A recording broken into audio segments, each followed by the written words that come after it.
Kumain ka na ba? Opo.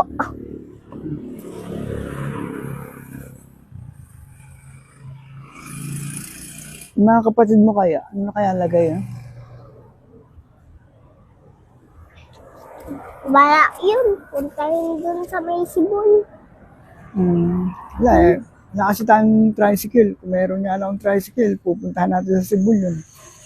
Hindi mo alam yung Sibol. Madali na yun kung may tricycle. Madali lamang magtanong-tanong lang. Eh paano? Pang gasolina. Pagka may motor tayo, madali na yun. Eh pang gasolina nga. Oo, madali na yun. Pagka may motor Eh tayo. wala ka pa pera. Motor lang. Oo nga. Eh, yung Walang pang motor. Eh pang gasolina nga pagka nagkamotor tayo. Oo. Eh, wala ka pa.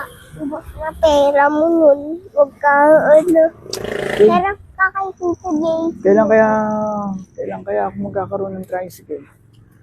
Para napupuntahan natin yung mga kapatid mo sa Cebu.